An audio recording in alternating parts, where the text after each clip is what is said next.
Hey everyone, today we're here to talk about routers, what they do, what layer of the OSI model they live at, and why routers and core network infrastructure play such an important role from a cybersecurity perspective. So routers determine how traffic moves between the network using destination IP addresses and routing tables, while firewalls essentially determine if that communication is allowed to happen or not. So the reason that I mention this is because in most modern day environments, the traffic routing and the security enforcement are usually combined in one single platform known as next-gen firewall.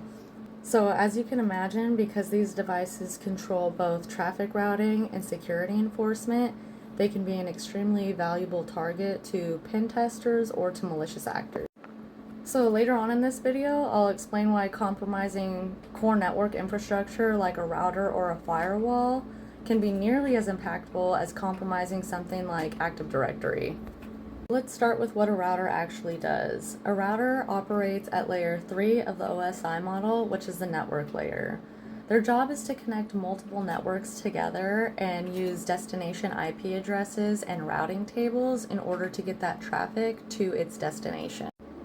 It's essentially acting as a gateway for different subnets, so each interface on the router belongs to a different network, and when the communication is destined for a different subnet, it reads that destination IP address and uses its routing tables to determine the best path and forward that packet out of the appropriate interface. An example of this is your home network communicating with your internet service provider, so devices in your network can access the internet. What is a routing table? It's essentially a list of known network paths.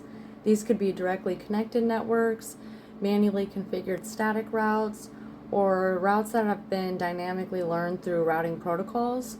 Based on this information, the router selects the best available path and forwards the traffic to its destination.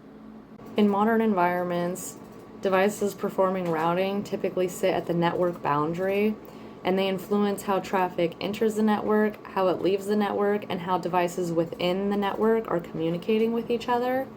So in many environments, compromising this type of network infrastructure can be as impactful as compromising Active Directory, because attackers or pen testers essentially gain access to how devices are communicating in the environment. How would a pen tester or a malicious actor even find a router or a firewall to begin with?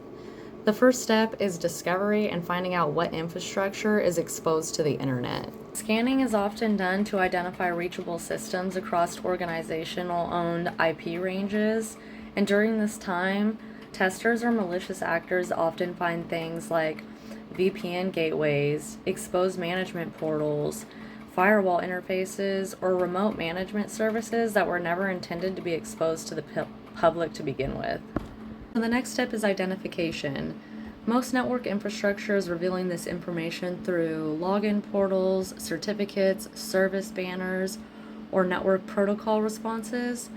This allows testers or malicious actors to understand what device they're dealing with, and then from there they can test the authentication and configuration controls put in place. Some of the common findings during this time would be default passwords still enabled, weak password policies, multi-factor authentication not enabled, or administrative interfaces exposed directly to the internet.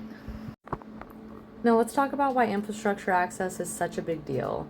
If an attacker or a pen tester gains access to something like a router or a security gateway, they essentially gain visibility into how traffic moves throughout the network. Even without directly compromising identity systems, they can still map communication patterns, analyze metadata such as DNS activity, and even map how systems interact throughout the environment. So this visibility reveals to a tester or a malicious actor where valuable targets exist. Organizations rely on VLAN segmentation to isolate systems and reduce risk, but segmentation only works when routing decisions and firewall policies control how those systems communicate. If an attacker or a malicious actor gains access to the device performing the inter-VLAN routing or security policy enforcements, Those policies can be modified to allow communication between networks that were meant to remain isolated. Control of the network infrastructure also allows for traffic manipulation. Routing paths or DNS settings can be altered to essentially redirect traffic through attacker-controlled systems without users even realizing anything's changed at all. So there's two important things to understand with modern networks today. First, many next-generation firewalls combine routing and security policy enforcement into a single platform, meaning that a single compromise can affect both traffic flow and segmentation control. Second, even as identity moves to cloud platforms like Azure Active Directory, attacks still move through the network, and network infrastructure is ultimately what controls the paths that make that movement possible. In my next video, we're going to look at switches and VLANs and why segmentation only works when switching and routing policies are configured correctly. Don't forget to follow along so you don't miss the videos.